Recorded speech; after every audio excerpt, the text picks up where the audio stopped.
but it gives some context to who we are and what the Playground Project is. To just give you a little background, the Concord Integrated Preschool is part of the Concord Public School System. So when children with special needs turn 3, they graduate out of Minuteman ARC, out of their early intervention services, and then they go into the public school system where their services are then taken over. So that's like speech therapy, occupational therapy, physical therapy. Some students have significantly more needs and they have other therapies involved as well.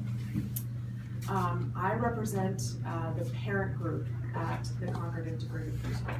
So the Integrated Preschool has half students with special needs who are on something called individual education plans, and half students who are considered their typically developing peers, so they don't have special needs.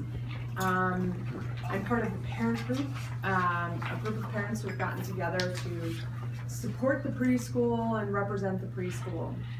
And we actually sort of found each other in a roundabout way. Our kids attend the preschool, but there was some activity at the preschool last year, and we ended up getting together and meeting, and we found that we had a lot in common, something that made us unique from other parents with kids who don't have special needs.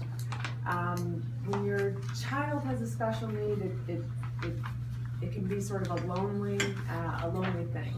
We're in a society now where everything is how to make your kids bigger, faster, smarter, stronger, get them into Harvard, have them, take Russian math and all these things. And our kids are on a different trajectory.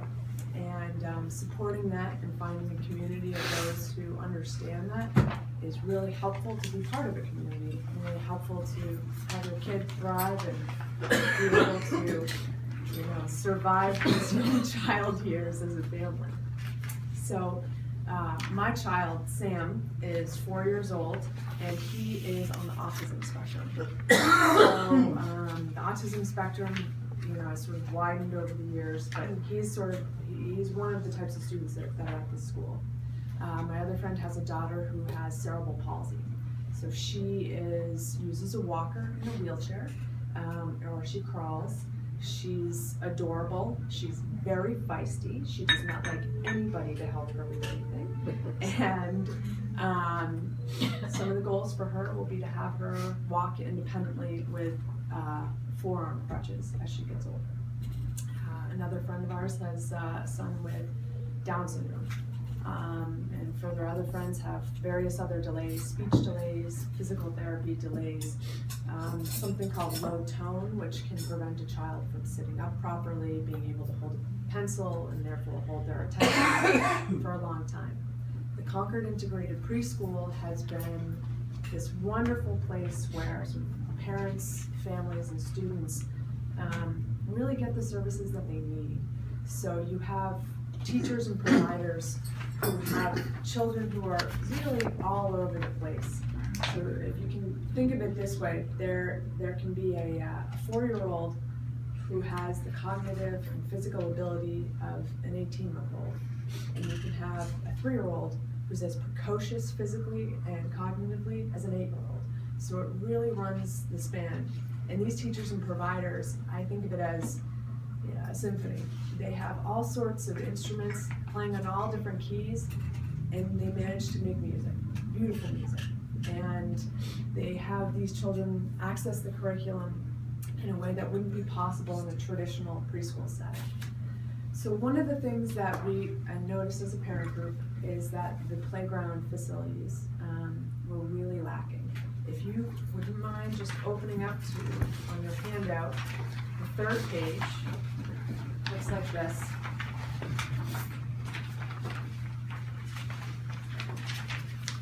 Some color photos on it. This is what it currently looks like. Sort of a drab looking playground.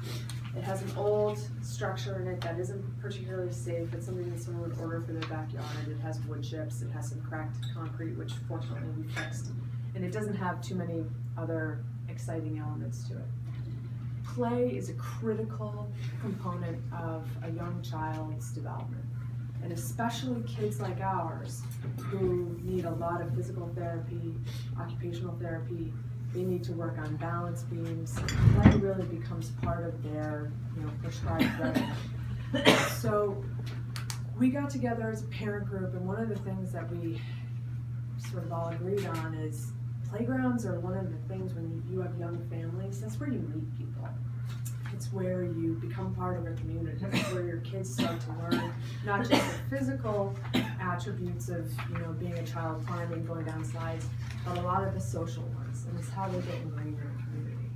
And we shared our stories of struggles with taking our kids to playgrounds.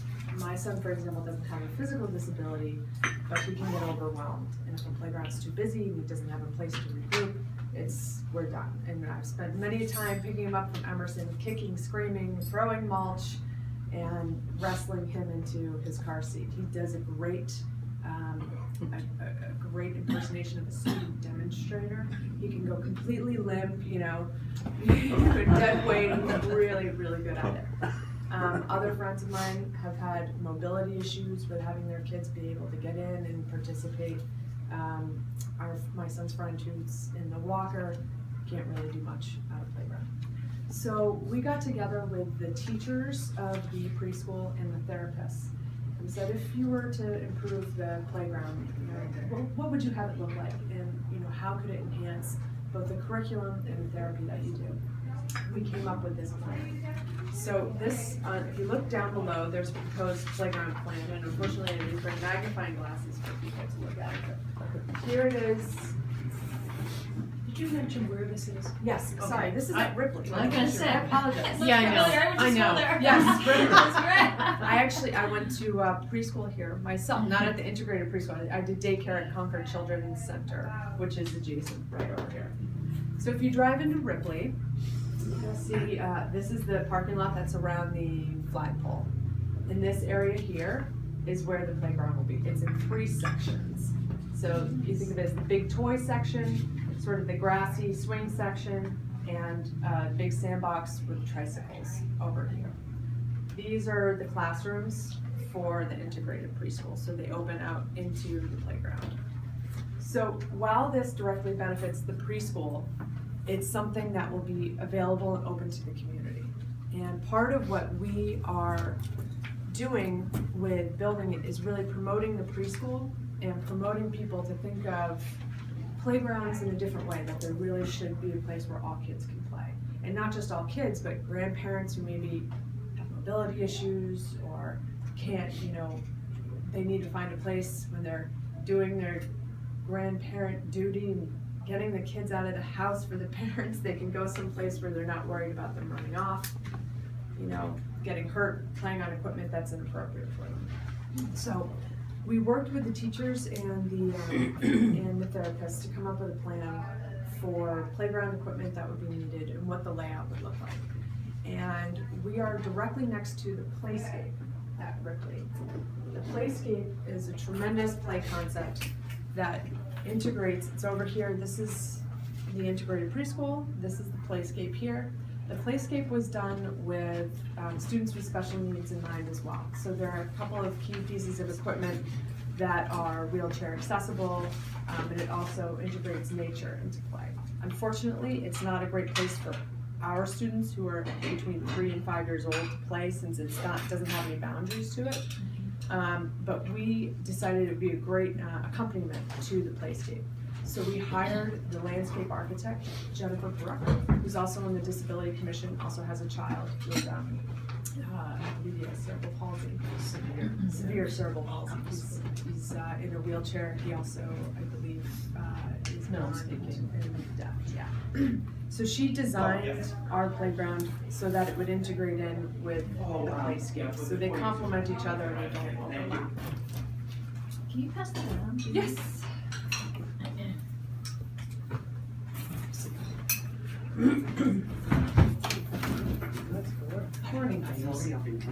So the key elements with this playground that we're looking to address are looking at the needs of these types of students and having equipment that is both fun and therapeutic. So here's some. we're set up to be outside, and normally we've got nice child easels that we bring along that when we do our outside things.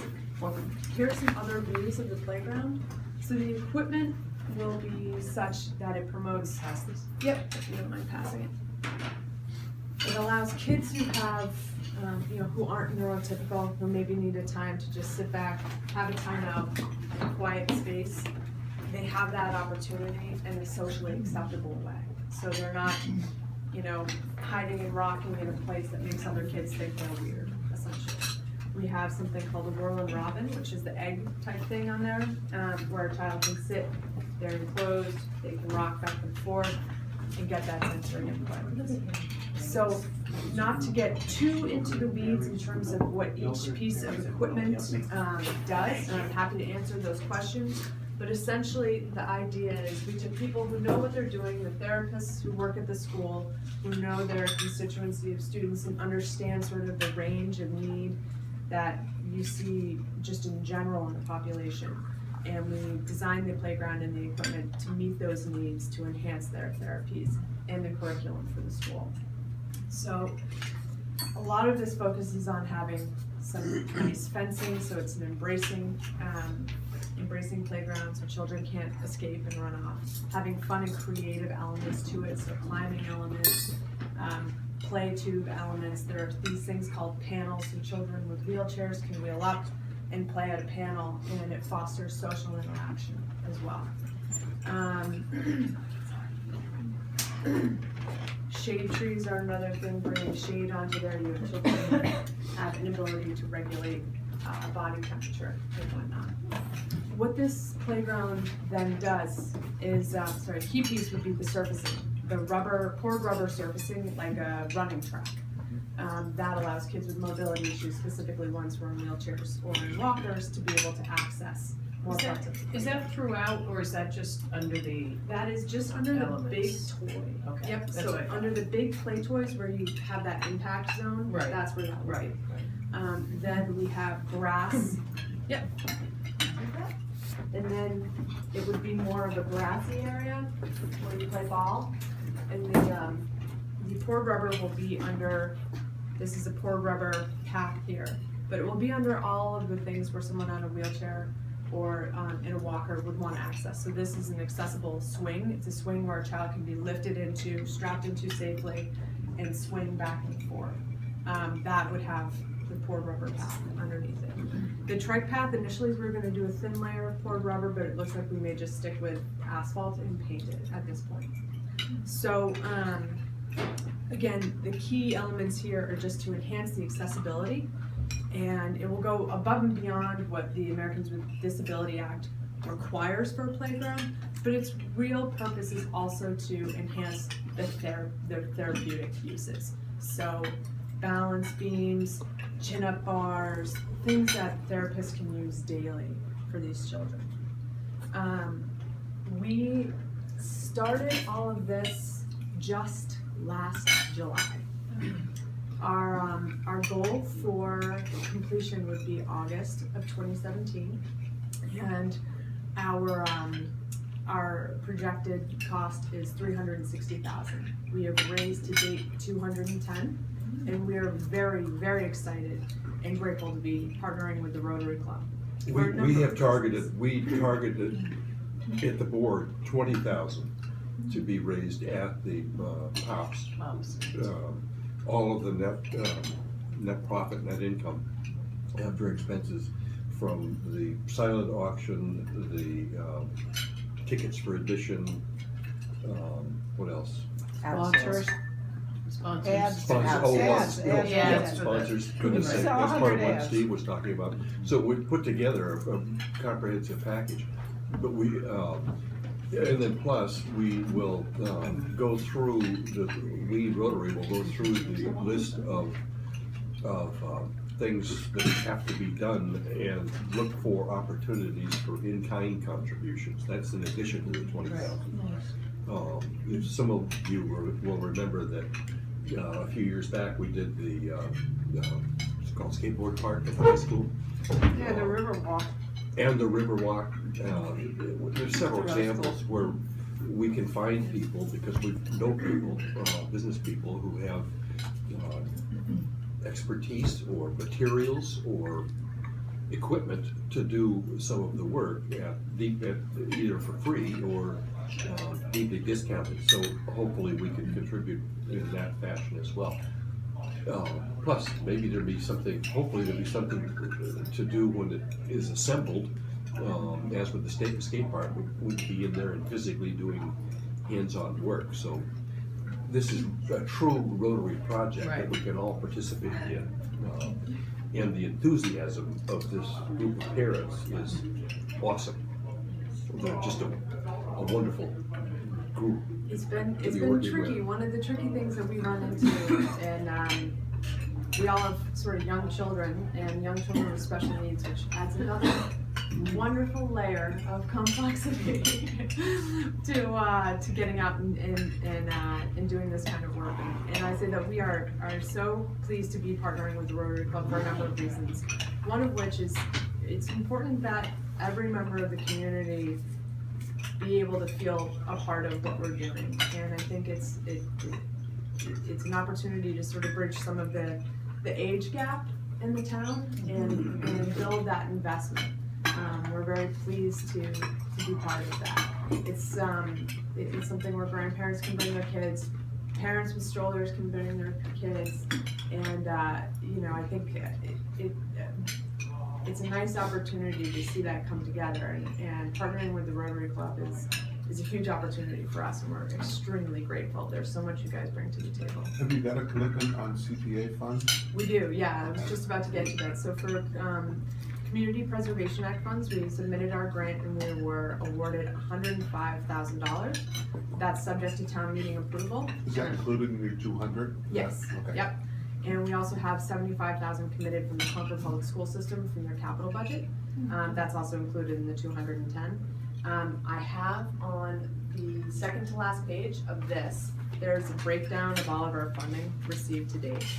So our individual funding has just started in earnest, and we have raised $26,000 from private individuals just in the past week or so.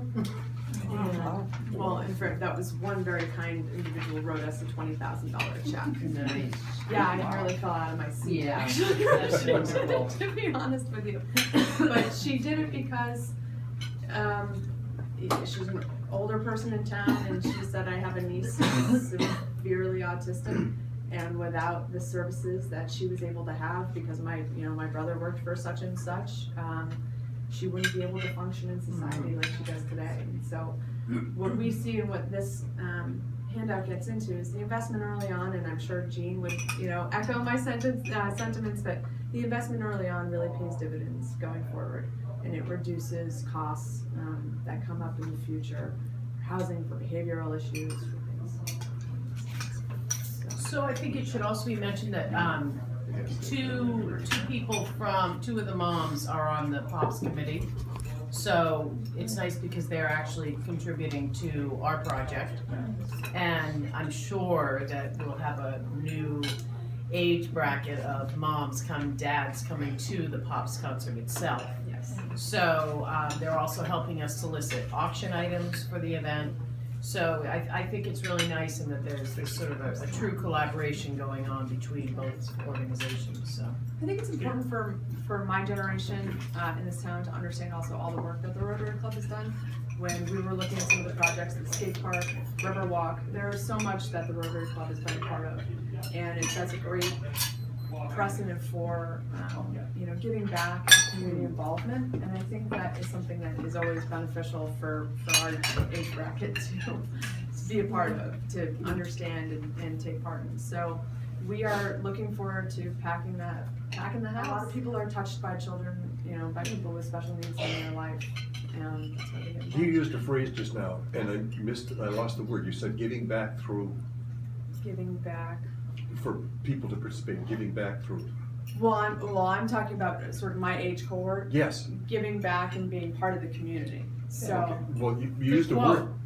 That was a good quote, so. It was a great quote, and then I was listening to I got it on video, so. Yeah, there you go. Oh, wow. Yes. Good. Yeah. It was giving I'll tell you later. back to participation or something. Yes. I'm not Yeah, rewinding the participating video in now. community events and I was saying, looking at your website and what you guys have done. Yeah. And Oh, I totally agreed with it, I just lost a word. well, I think a big opportunity is to enhance involvement in general amongst this age group. I think it's, one of the things we also need is awareness at a town-wide level, because about half of our funding is subject to town meeting approval. Terminology. And we'll need those votes at town meeting, which will be important. And we've worked with the League of Women Voters, we've worked with, you folks, trying to really spread awareness through different avenues in town to get on the same page and get their feedback, because so many of you have been part of building this town. And, we're forever grateful for that, and we want to be able to continue that tradition. Are there any questions I can answer about the specifics? I didn't want to get it drilling. They designed the playscape to be a very unique offering for play, in that it really incorporates nature. So for example, over here, this is a hill, so it's like a little grassy knoll hill that you can either climb up by logs, or you can take a more elevated level route in a wheelchair and then go down the slide. So the slide is built into a hill. Cool. Creating play opportunities out of it. It does Sounds have so some cool. big structures here. This here is a big basket swing, which again, it does the vestibular motion, and under here, this is poured rubber. Anything in orange is like a poured rubber feature. We have here a connective path that's gonna be painted to show the way, because our therapists are gonna use these. So we worked with them to make sure we weren't duplicating any, equipment or features. Sorry, do you have a question? I do. What's the school committees and or town's argument for not funding 100% of this project? Well, that's a good question. In general, it's the policy of the school that they don't fund playgrounds. So playgrounds at Willard, at, Thoreau and Alcott, they were funded by the PTGs. Really? That's what we were told, at least. I don't, the high school doesn't have a playground per se, but the skate park, would have been done that way. So, the issue that we ran into is if you're a PTG for an elementary school, your child is in there for 6 years. Kindergarten, first, second, third, fourth, fifth grade. So you have a large population of parents. Additionally, they're there for a long period of time. With the preschool, you have children from age 3 to age 5 in here, and there had never been a formalized parent group that was set up. And those parent groups usually have their own 501c3s. We are in the process of establishing a 501c3 and also fundraising for something called the Enrichment Fund. I don't know how many of you have had kids in elementary school, but you get hit.